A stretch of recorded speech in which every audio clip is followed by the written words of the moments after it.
Assalamu alaikum dear students. This is Reham Rehman and I am your computer science teacher for grade 9. Today's topic is examples of flowchart. So dear students, आज के lecture की तरफ जाने से पहले हम एक क्विक सा रिकैप कर लेते हैं कि हमने प्रीवियस लेक्चर में क्या क्या देखा था। प्रीवियस लेक्चर में हमने डिस्कस किए थे कुछ कॉमनली और बेसिक फ्लोचार्ट सिंबल्स, जिसमें से सबसे पहले हमने देखा था the terminal, that is the oval shape which is used to start और एंड द प्रोग्राम। हमें इससे पता चलता था कि ये स्टार्टिंग पॉइंट है फ्लो चार्ट का and this is the ending point. उसके लिए हम यूज़ करते हैं the symbol that is called terminal. Then the next symbol was rectangle, जिसको हम प्रोसेस कहते हैं। इसमें हम करते हैं प्रोसेसिंग की सारी कैलकुलेशन, जो भी डेटा यूज़र ने इनपुट किया है उस पर जो भी प्रोसेसिंग होती है, जो भी कैलकुलेशंस होती हैं और उन कैलकुलेशंस का जो रिजल्ट स्टोर होता है, उसके लिए हम यूज़ करते हैं this rectangle that is called process. Then we discuss this diamond shape, this is called decision, जहाँ पे भी हमारे पास required होता है कुछ भी decision लेना, yes or no, whether the statement is true or false, या कि अब हमने further step क्या लेना है वो decide करता है ये वाला symbol that is called decision. Then we saw the input and output symbol, जो कि हम एक parallelogram की शक्ल में दिखाते हैं। इसमें हम यूज़र से इनपुट लेते हैं, जब भी हमने यूज़र से कोई भी इनपुट लेनी होती है वो हम यूज़ करते हैं ये वाला सिंबल, और जब भी हमने आउटपुट शो करनी होती है यूज़र को तब भी हम यही सिंबल यूज़ करते हैं। Then there comes arrow lines, और इनको हम फ्लो लाइंस भी कहते हैं। They determine the flow, they show the flow of the flow chart to us. हमें बताता है कि हमारा फ्लो चार्ट किस फ्लो में मूव कर रहा है, स्टेप के बाद कौन सा स्टेप आ रहा है, इस स्टेप के बाद हमने किस स्टेप पर जाना है, उसके लिए हम यूज़ करते हैं these arrow lines और flow lines. Then the last symbol that we discussed was a connector, और इसको हम शो करते हैं एक सर्कल से। सर्कल की शेप है इसकी। ये यूज़ किया जाता है अगर हमारा फ्लो चार्ट एक से ज़्यादा पेजेस पर हो, तो जब भी हमने फर्स्ट पेज को सेकंड से कनेक्ट करना है तो हम ये कनेक्टर यूज़ करते हैं, ये सर्कल शेप यूज़ करते हैं, सो दैट हमें पता चल गया कि फ्लो चार्ट अभी एंड नहीं हुआ, इसका फर्दर पार्ट हमारा नेक्स्ट पेज पर है। सो ये तो था रीकैप हमारे प्रीवियस लेक्चर का। अब हम डिस्कस करेंगे आज के लेक्चर को। आज के लेक्चर में हम कुछ एग्जाम्पल्स देखेंगे। लास्टली हमने कुछ एग्जाम्पल्स डिस्कस की थी, वो जो कि बहुत ही बेसिक 3 स्टेप वाली एग्जाम्पल्स थी। आज हम उसका एक रिकैप भी लेंगे और उसके बाद हम मूव करेंगे अपनी नेक्स्ट थोड़ी सी कॉम्प्लेक्स एग्जाम्पल्स की तरफ। आज की फर्स्ट प्रॉब्लम जो हम सॉल्व करने जा रहे हैं that is to find the sum, product and average of 5 given numbers. हमें 3 काम करने हैं एक प्रॉब्लम में। हमें सम फाइंड आउट करना है, हमें प्रोडक्ट फाइंड आउट करना है और हमें एवरेज फाइंड आउट करनी है जो हमारे पास 5 गिवन नंबर्स हैं। So let's start with it. हम अपना फ्लो चार्ट स्टार्ट करेंगे अपने टर्मिनल को यूज़ करते हुए, जो कि एक ओवल शेप है। उस पर हम स्टार्ट लिखेंगे, हम फिर एरो लाइन के साथ कनेक्ट करेंगे। नेक्स्ट स्टेप, आई होप आप सबको पता है what is the next step. That's right, we are going to take the input from the user. उसको हम शो करेंगे पैरेललोग्राम के अंदर। हमने, क्योंकि हमारी प्रॉब्लम कह रही है हमें 5 नंबर्स, 5 गिवन नंबर्स का हमने एवरेज, प्रोडक्ट और सम फाइंड करना है, तो ये 5 गिवन नंबर्स कहाँ से आएंगे हमारे पास, हमें यूज़र प्रोवाइड करेगा। तो हमने इनपुट लेनी है 5 नंबर्स की। हमने उनको नेम कर दिया N0, N1, N2, N3, N4 के नाम से। Then comes the processing part. अब इस पार्ट पे हमने सारी प्रोसेसिंग करनी है, सारी कैलकुलेशन करनी है उन नंबर्स पर जो कि हमें यूज़र ने इनपुट किए हैं। सो फर्स्टली हमें क्या कहा गया है, हमें फाइंड आउट करना है sum of the given 5 numbers. हम सम का फॉर्मूला लगाएंगे, that is sum is equals to N0 plus N1 plus N2 plus N3 plus N4। जो भी यूज़र ने हमें नंबर्स दिए थे 5, उन सब को हम प्लस कर लेंगे और हमारे पास सम आ जाएगा। उसको हमने सम के अगेंस्ट, सम पर्टिकुलर नेम के अगेंस्ट हमने उस रिज़ल्ट को सेव कर लिया। देन हम सेम रेक्टेंगल के अंदर हम नेक्स्ट फार्मूला अप्लाई करेंगे, जो कि हमारा रिक्वायर्ड था, हमें प्रोडक्ट फाइंड करना है इन्हीं 5 गिवन नंबर्स का। हमने प्रोडक्ट का फॉर्मूला अप्लाई किया, product is equals to N0 multiply by N1 multiply N2 multiply N3 multiply N4। हमने उन 5 नंबर्स को जो यूज़र ने हमें इनपुट किए थे उनको मल्टीप्लाई करके उसका जो रिजल्ट आया हमने particular name that is product उसके अगेंस्ट सेव कर लिया कंप्यूटर मेमोरी में। Then lastly we are required to find the average of the 5 given numbers. Average का फॉर्मूला हमने अप्लाई किया कि हमने उन 5 नंबर्स को ऐड किया और डिवाइड कर दिया total number of numbers that is 5 पर। जो भी रिजल्ट आया हमने उसको एवरेज के AVG के नाम से पर्टिकुलर जो नेम दिया है हमने उसको उस रिज़ल्ट को उसमें सेव किया ताकि कंप्यूटर मेमोरी के अंदर ये सेव हो जाए।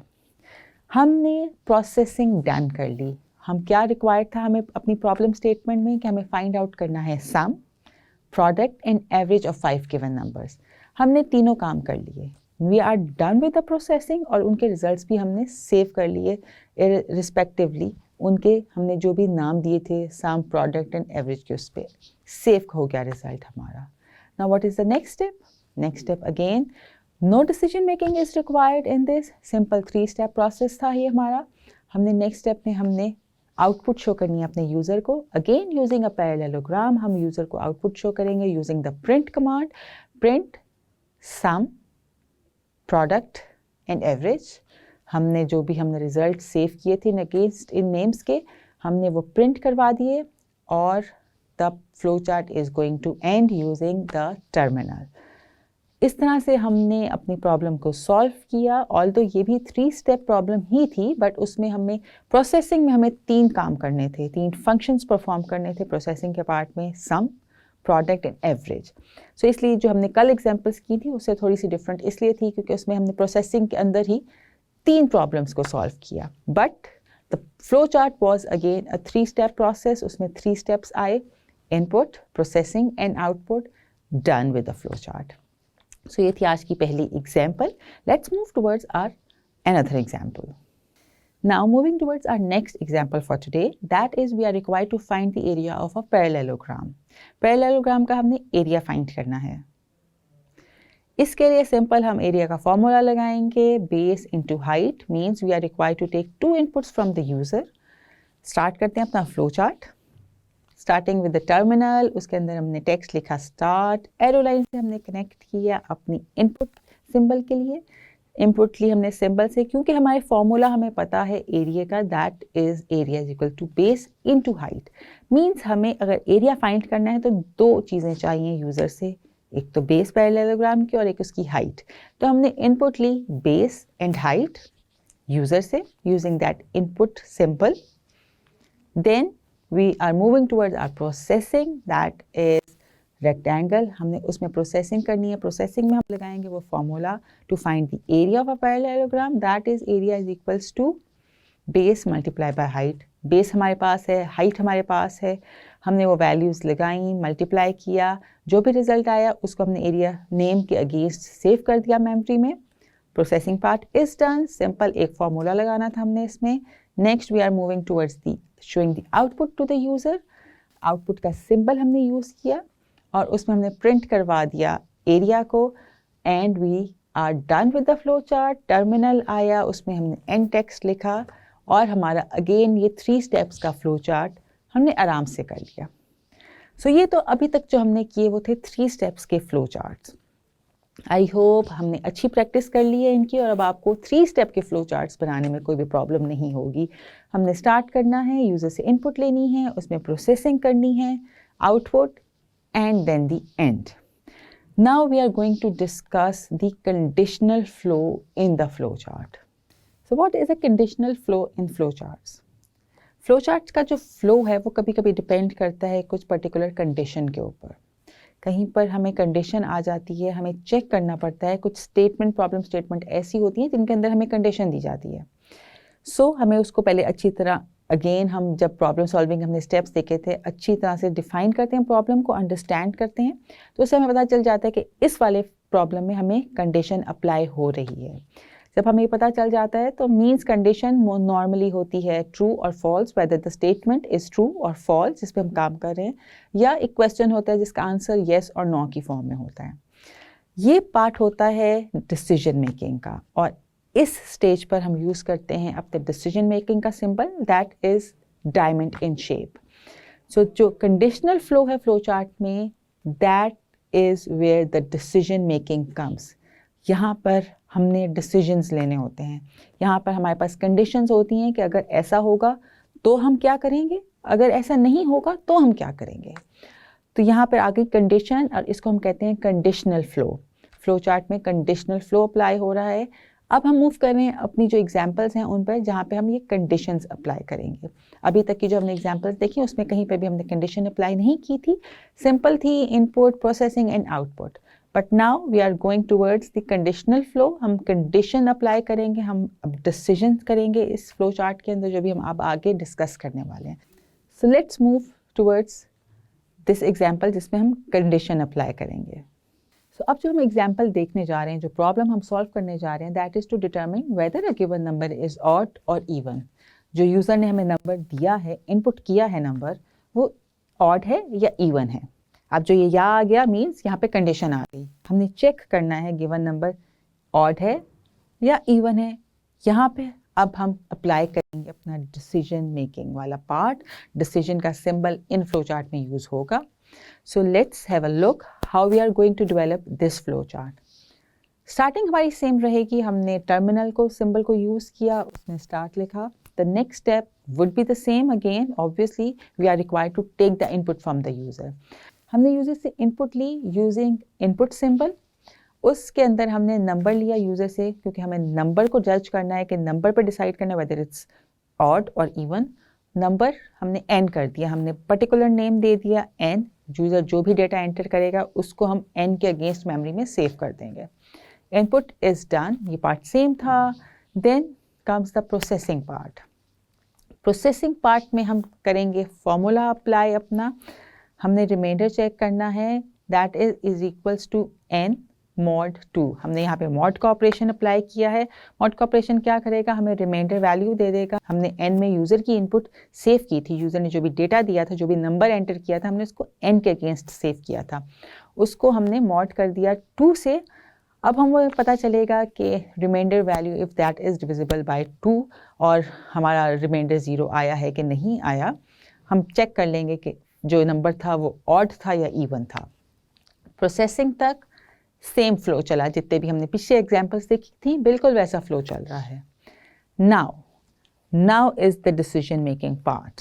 प्रोसेसिंग में जो हमारा रिजल्ट आया हमने उसको स्टोर किया है। अब हम चेक करेंगे कि जो रिजल्ट था वो ऑड था या इवन था। Now here we will use the decision symbol, that is a diamond.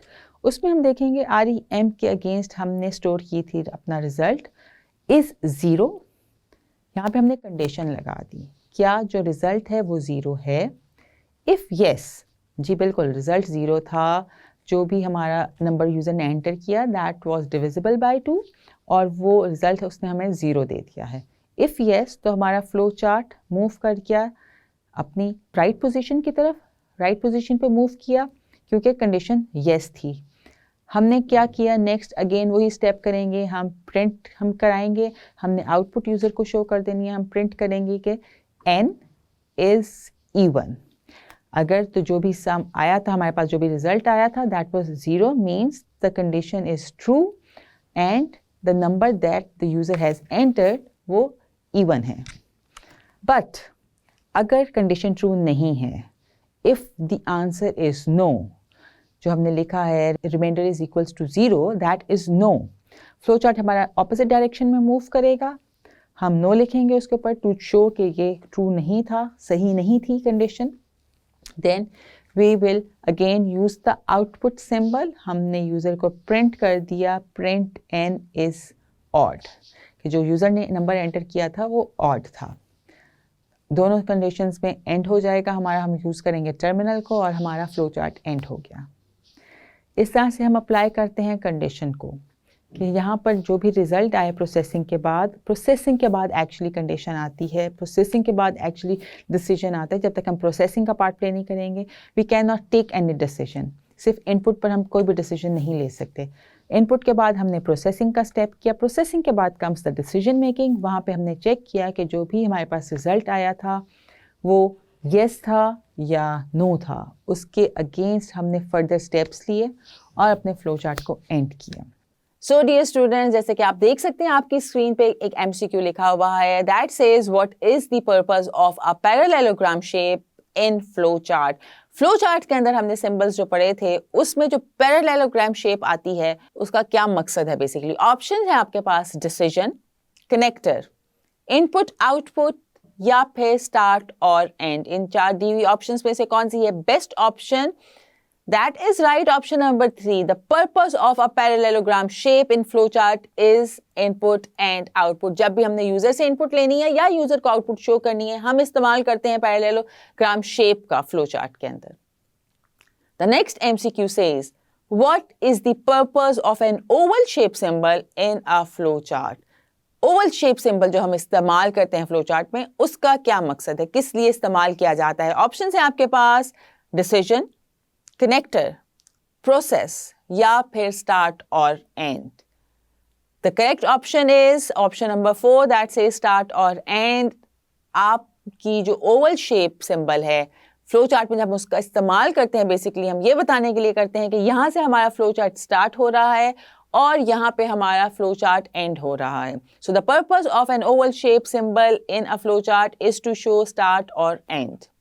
The next MCQ says, a flowchart utilizes various dash and dash to map out the order of steps. Flowcharts में हम किन चीज़ों का इस्तेमाल करते हैं ये बताने के लिए कि हमारा जो steps है उनका ऑर्डर किस तरह से चल रहा है। ऑप्शंस है आपके पास symbols text, symbols numbers या फिर numbers text। इन 3 दी हुई ऑप्शंस में से कौन सी है best option? Option number 1 is the correct option that says symbols and text. A flowchart utilizes various symbols and text to map out the order of steps. हम जब भी flowchart develop करते हैं हम symbols का इस्तेमाल करते हैं और उन symbols के अंदर हम कुछ text लिखते हैं जिससे पता चलता है basically इस symbol में basically हमने क्या action perform किया है। The next MCQ on your screen says, which consists of symbols used for graphical presentation of an algorithm? ये आपके पास ऑप्शंस हैं algorithm, program, flowcharts, software। कौन सा इन 4 ऑप्शंस में से वो चीज़ है जो कि कंसिस्ट करती है बेसिकली सिंबल्स पर जिसको हम यूज़ करते हैं ग्राफिक रिप्रेजेंटेशन देने के लिए किसी भी एल्गोरिथम की? The correct option is of course option number 3 flowcharts. Flowcharts consist of symbols used for graphic representation of an algorithm. The next MCQ that is on your screen says, which is the initial stage of problem solving process?